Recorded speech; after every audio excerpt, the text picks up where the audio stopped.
van die Here. Kyk die verlossing van die Here.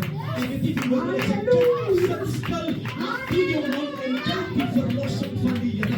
Want die Here jou uithaal, ongelukkig, Heilige Gees. Die Bybel sê die boek van 2 Korintiërs, nie 12, hy sê 2 Korintiërs 12, hy sê julle het 3 keer tot die Here gebid, om die doring uit die vlees te daal, maar die Here het nie die doring uitgehaal. Weet jy wat die probleem van die hoofstuk nou is? Kom ek leer jou iets, daar is 'n verskil in die lewe in JJ, wanneer die mense het wat jou kan verhelp, maar hulle wil jou nie help nie. Dan kry jy mense, hulle wil jou graag help, maar hulle kan jou nie. Heilige Gees, die Bokoto Shaka, hulle wil jou nie help nie. Hoe graag hy jou wil help, hy kan nie. Hy wil jou graag help, maar hy kan nie. Hy het nie die mens om jou te help nie. Nou weet wat die probleem, wanneer iemand in die posisie is om jou te kan help, en hy wil nie help, nou kom die vraag op hom toe, as die persoon dan nie lief vir my nie, because hy kan my help, maar hy wil my help nie. En Paulus kom en sê, 3 keer het ek tot die Here gebid.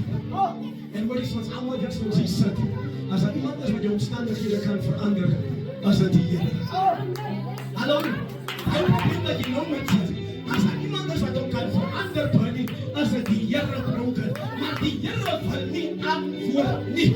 Die Here bly doodstil.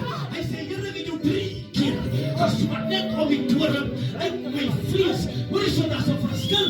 As die probleem buitekant die vlees is, dan moet jy nie te worry. Maar wanneer jy by jou is, in die vlees in, wanneer jy voel elke minuut, elke stap, elke sekonde van die dag, elke uur, dan denk jy, dat is iets wat jy moet binne skeer. Die Here sê, hoor jy so, ek het jou gehoor, ek het jou geluister, ek weet van jou, maar ek wil net jy my vanoggend toelaat om in te kom. Die Here sê, jy moet my toelaat om in te kom.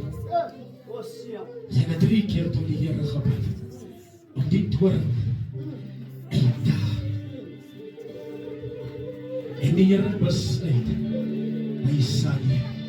Hey, die Here besluit, hy wil nie. En ek wil sê, hoekom? Because hy vertrou jou. Hy wat in jou is groter as hy wat in die wêreld. Daar is sekere goed wat God net nie sal wegvat nie. Stop praying for the dawn to be removed, but pray Lord make me strong.